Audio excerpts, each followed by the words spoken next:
What's up, Buck? I'm Doug. And I'm Eric. We're D&E in the Garage. On this episode of D&E in the Garage, we're headed up to a little town outside of Ithaca, New York. Father-in-law called us up. He said, you boys are going to want to get up to the farm, bring a trailer. We said 10-4 en route, over and out. The problem is Eric might have fallen through our trailer. Not his fault. We let the patina on this one get away from us. So real quick today, we got the executive producer out here. We're going into Rob Lowe's, and we're going to show you how D&E Monkey with a Toolbox redecks a trailer for a trip that's happening tomorrow. Super quick. Let's get to her. First things first, get you some screws. I like the painted variety, but maybe that's just my vanity. I think these bad boys will do just nice. Next, you're going to want to get yourself the cheapest piece of vert ramp material you can find. If you're at the Rob Lowe's like we are, good luck finding one that's not straight. And you're going to need a big old bear of a buddy to load it for you. There it is. Oh boy, there's no better feeling. We got the big man there. Good thing it's not a breezy day or we'd be losing him for sure. Then after carefully assessing and measuring, you very precisely flomp her down. I said flomp her down. Boom. I mean, it's pretty freaking perfect. What you want to do is be real careful about making sure you line everything up, measuring out how far so that you got even numbers all the way around. We wouldn't want this to look like an Uncle Jerry production. Basically what you've done is you've taken your crappy old utility trailer, turned it into a 2-ton car hauler overnight. I'm talking about 60 to 95% more better. Trailer is fixed, check. Sun is going down, perfect. We're gonna go home and take our little monkey naps for the evening, and bright and early we're gonna hit the roads. We'll see you then. You bring the coffee. Good morning, you monkeys with toolboxes. Eric and I are on the road somewhere outside of Ithaca. I had to pull over. Beautiful view, crazy little back road. No idea where we are. GPS is taking us all over the map. Wanted to share this view with you all. We are on our way up to a little farm right outside of Ithaca. We got the freshly decked trailer. We're in Ruby. She's making the trip. Been caffeinated. Had some breakfast burritos. Time to go pick up something rusty, right? Yeah, rusty and dusty. Some rusty gold at a farm in Ithaca, New York.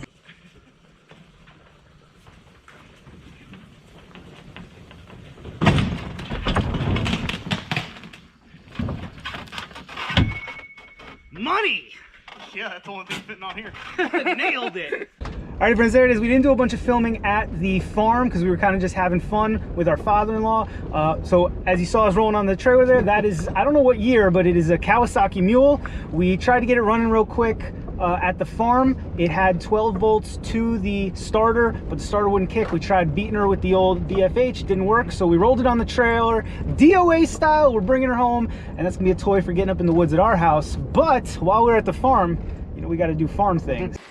I'll have a whole separate video for them. Yeah, right?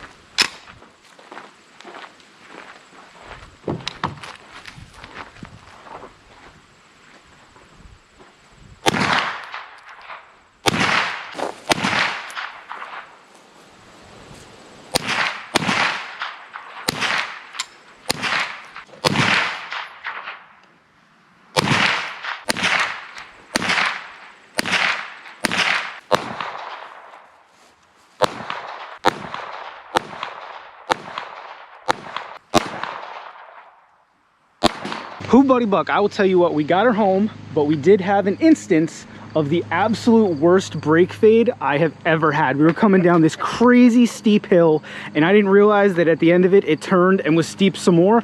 So I didn't downshift, I just laid into the brakes, and then all of a sudden we didn't have any brakes. Should I tell you what I was doing? I was nose deep in my phone on Instagram. Yeah, he had no idea that we were cars. He had no idea we were about to die. We got out, we're billowing smoke out of here. I mean, the worst brake fade I've ever had.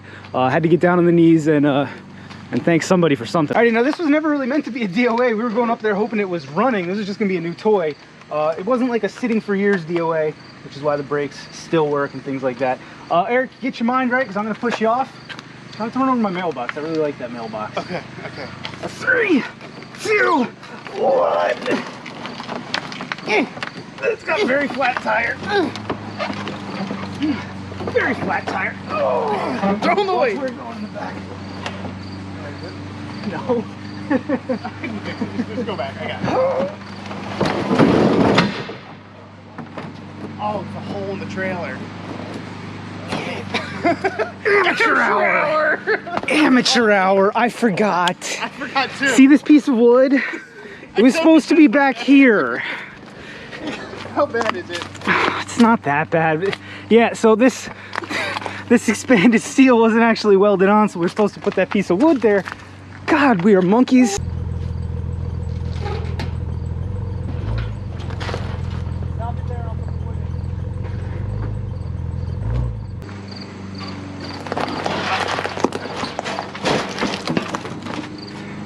Okay. Coming. Okay. Just like none of that went as planned. None at all.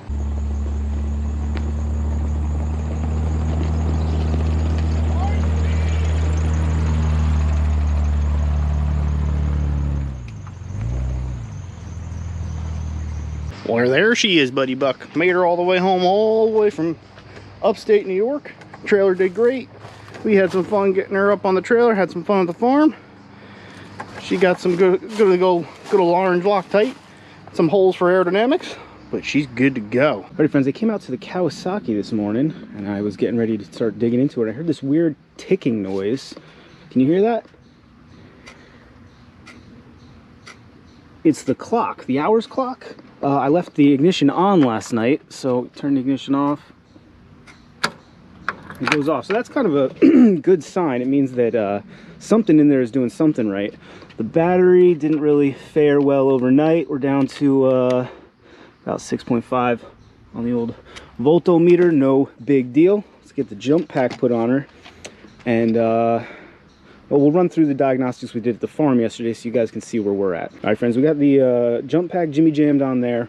Come over to the ignition and nothing. But if you come over here on this little dangler, which I believe is the starter relay, listen. Additionally, I hear some kind of clicky clacking back there that I'm going to assume is a fuel pump, or I don't really know. Do these have fuel pumps? I don't even know what year this thing is. I got to look for an ID tag. I'm guessing early 2000s.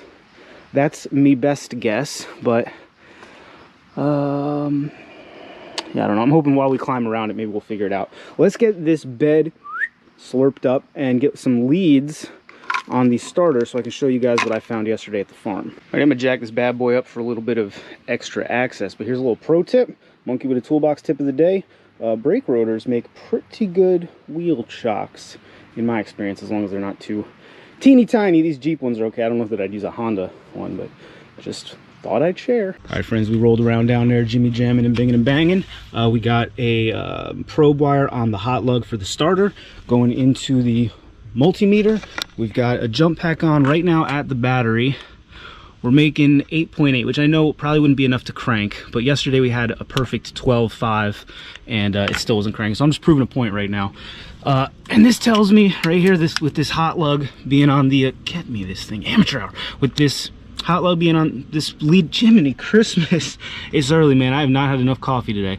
What was I saying? So we'll connect this to ground, and there you go. At the starter we also have 8.9, so there's power to the starter. So what I'm going to do, it's just 2 bolts. I'm going to rip that starter out so we can test it up here. If it tests fine, then it's the signal somewhere between there and there. But again, this thing does the clicky clacky, so I really think it's gonna be our starters all locked up. I mean, we sat there for a good 15 minutes banging it with every hammer we could find on the farm, every blunt object, every BFH, every angry closed fist, and every pair of vice grips we could find, and I'll be dipped if we couldn't shake her loose. So I'm gonna crawl under there, I'll pull that bad boy out, and then we'll bench test the starter and pray that this is the starter, because that'd be great, right? Maybe we even pull it out and clean it up, spritz it of good stuff. I don't know. Bring in once the starter's out. Ooh, buddy buck. Shade Tree Mechanics' worst enemy are the engineers that design the crap we work on. Had to go ahead and make a custom 12 mil, but lo and behold, bang her around the corner, and we're jimmy jamming that last bolt out just fine. It's actually working better than I thought it would. And now I have a cool custom 12 mil. I've expressed my love in the past for right angle wrenches. Wouldn't mind having a whole set. Now, if I'm not mistaken, the starter's gonna randomly drop, so I should probably stop YouTubing and start mechanicking. Screw it, let's see what happens. Something's got to hold it in, right? Okay, that bolt is loose. she out. So the only thing holding the starter in should be its connection to the flywheel. And all the dirt and mud and grime. Mud and the blood and the beard is holding it on. Let me figure this out and then I'll bring you folks in. Alright, for instance, that battery's not up to snuff. We're going to use the old Ford Explorer here, which I know has a good battery because I've been driving her to work all week. We will confirm that real quick. Looking at... Come on. Ground. 12.3, 12.2. That'll be plenty for our test here. Ground this bad boy. Power up this bad boy. This is kind of a weird starter. Solenoids all in strange places. Alligator clippy. And me. Come on, don't fight me. Jiminy Christmas. Very cheap alligator clips. And well, there we go, folks. That looks like a pretty darn good starter to me. So, for some reason, the solenoid was not getting signaled when the key goes on. So, cool, let's go chase an electrical problem. Oh, awesome. God, electrical issues forever. Alrighty, so I sat down for a minute, went and had some coffee. I got my Fox mug out so I can try to figure out what the fuck's going on here. And as certain as I was that we had 12 volts to this thing yesterday, I'm less certain now. And I'm a little concerned that it was just a pooched battery all along. So we've got it over here on the how to burn the garage down quick, this little gem right here. We'll try the quick charge. If that doesn't work, we'll do the trickle overnight, see if it won't take some juice. I have a little bit less faith in this jump pack right now. It's the first time I was using it, and I don't know, maybe I did something wrong. I tried to test the starter with this and it didn't do anything. So I don't know if I'm doing something wrong. I mean, clearly I'm doing something wrong because I'm a monkey with a toolbox, but this little guy could be the culprit. I put too much faith in that thing yesterday. So I'm gonna crawl back under there, reinstall the world's probably third or fourth least accessible starter. Probably gonna have to bend that wrench in the opposite direction so that I can ratchet it the other way. That's cool. And then once we've got some Zeus juice in there, I'll bring you guys back in. We'll see if we can't dial her to life. Alrighty, friends, the starter's been in and out a couple of times now. I tried a few different things, a few different batteries and power sources. I think we finally have a solution. A few improvements were made. First off, the 12 mil had to get cut in half so that we could ratchet in both directions, and the top bolt got a little cone put on the front. I don't know why these bolts were not locating bolts to begin with, because it's impossible otherwise. I mean, at least for a monkey like me. I'm sure a professional could do it. So I'm gonna get this final starter bolt in, hopefully for the final time, and then I think we're gonna be able to fire this bad boy off. All right, before we try to crank on anything, oh, it was pretty low on oil, so we're gonna top that off a bit.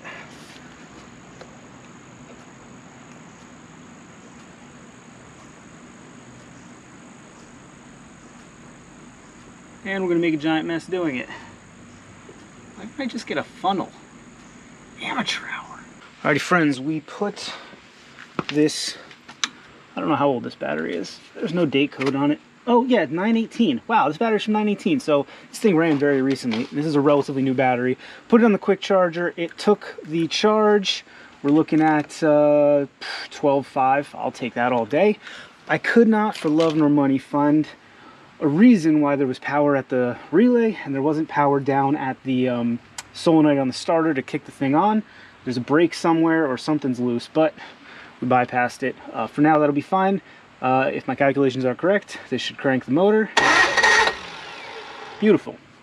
And we know from before that when you turn the key on, the rest of it comes on. So let's go check the fuel situation, make sure there's not a bunch of varnish and water separated ethanol crap gas in there.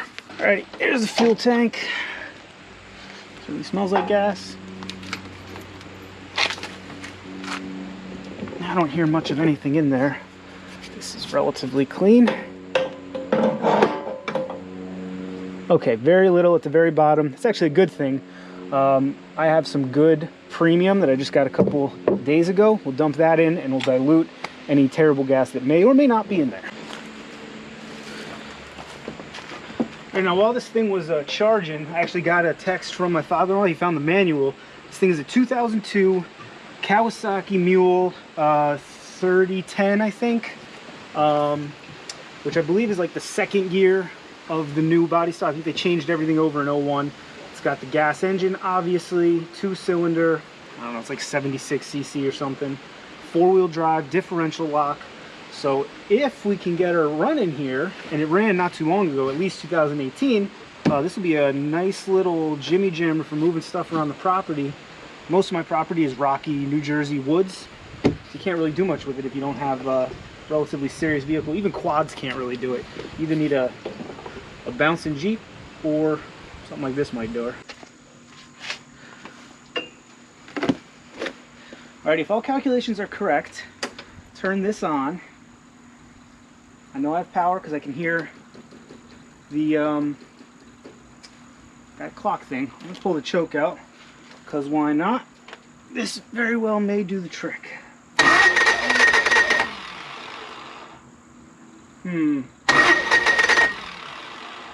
Doesn't sound right.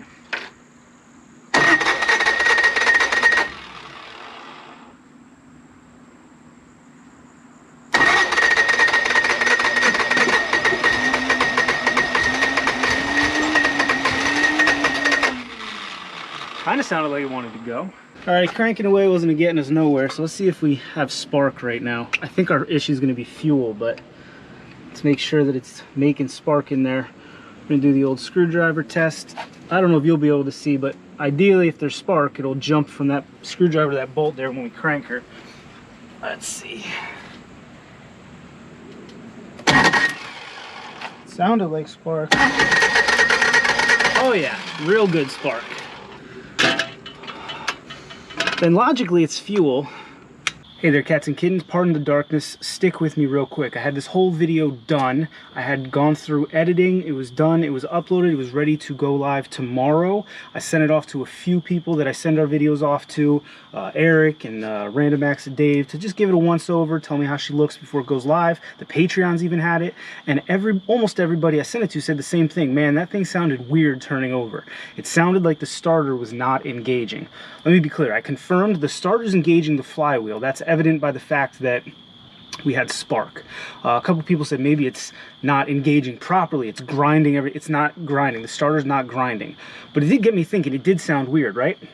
So I did some more research into this, and I started to wonder if maybe it didn't have a hung valve. And in researching that, I found an issue that these have where the valves get a little bit sticky, and since there's no real guide for these push rods, the valve gets a little sticky and the push rod kind of flops over to the side, and now you're not actually opening your valve. So what I was convinced was happening on this, I was doing my research late at night last night, then I had to go to work today, and I was getting everybody's responses on something didn't seem right. I expected I would come home, I popped these two valve covers off, and I expected I was going to find a hung valve or a sticky valve or a push rod that was off to the side. That's not what I found. They look good. In fact, I'm going to turn it over in a minute, roll it over so you guys can see, but all four valves, all four push rods are moving as they should. All right, we've got our handy dandy live wire here. Now I'm going to touch right here. There is, get you a view right there. Can you see both of them? I assume you can. And number two, let me get out of the light, you oaf. All right, here's the long and the short of it. I'm going to tell you, I did an outro yesterday based on the information we had. I'm going to try to splice some of that in. Clearly, there are going to be continuity issues. Project Dan would not approve, but this is how I'm going to do it. Video number 2 is coming quickly. As soon as I get that carburetor kit, we're going to throw it on. And we should get it running. This is not going to be a DOA that sits forever. The Dodge. This is going to be a DOA closer to the Ford Exploder that we got running quick. Got to get this thing running quick because I need to be able to move it around the driveway. So without further ado, I transfer you into what is probably going to be a sort of jarring journey back in time, 24 hours to when we were originally working on this. Who, buddy buck, I will tell you what, life is hard and harder if you're stupid. I went ahead and did what I should have done in the first place. Research the vehicle I'm working on. I thought that this was running, so I didn't bother doing a ton of research before I dug in. Carburetor line in, fuel line out, return. Overflow, I don't know what its technical term is. These are your liquid coolant lines. I have no reason to believe we don't have compression because it was running when it was parked. So I think the carburetor, you know, That ethanol gas just does awful things in carburetors. Jimmy jams them all for sort of the Christmas amateur hour. What am I trying to say? It goops them up. That's the technical term for it. You guys know. That's why you always see so many dang leaf blowers and lawnmowers on the side of the road. People don't put stable in them. Ran in April, or ran in October, doesn't run in April. It's the ethanol gas.